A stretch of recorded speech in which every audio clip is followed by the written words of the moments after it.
Madame Lagarde. La parole est maintenant à Madame Gilda Aubert du groupe radical, républicain, démocrate et progressiste.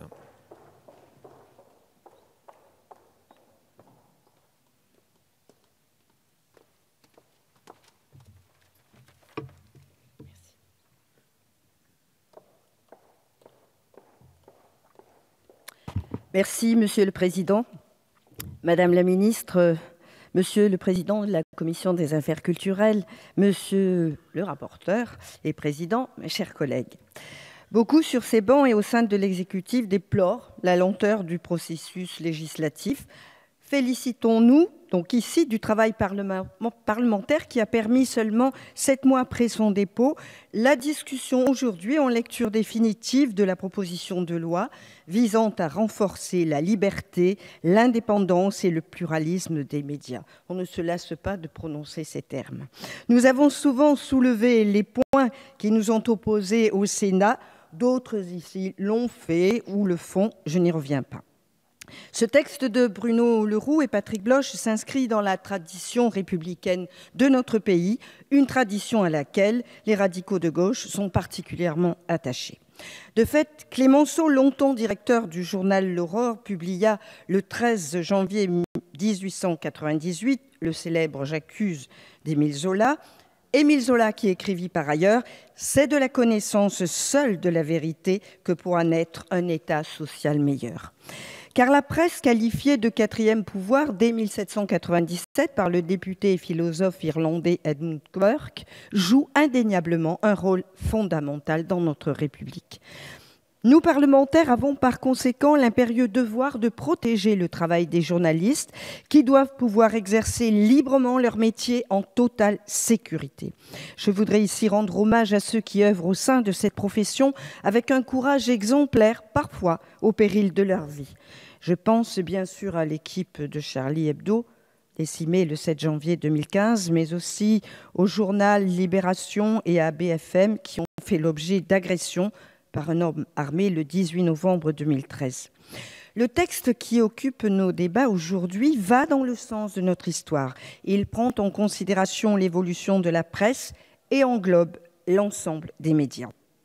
La notion introduite de conviction professionnelle, oui, est salutaire. En outre, l'article 1er consacre, entre autres pour l'ensemble des journalistes de la presse audiovisuelle écrite ou en ligne, le droit de refuser toute pression et de refuser de divulguer leurs sources.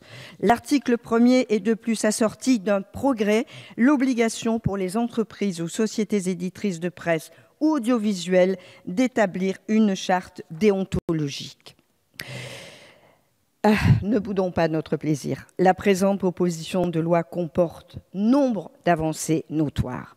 Ainsi, le texte consacre l'indépendance des journalistes, notamment par rapport à la protection du secret des sources. Une protection qui s'étend désormais aux collaborateurs occasionnels. Autre avancée, l'article 11 bis permet de suspendre tout ou partie des aides publiques, directes ou indirectes, dont une entreprise éditrice bénéficie, en cas de violation par celle-ci du secret des sources ou de la charte de déontologie.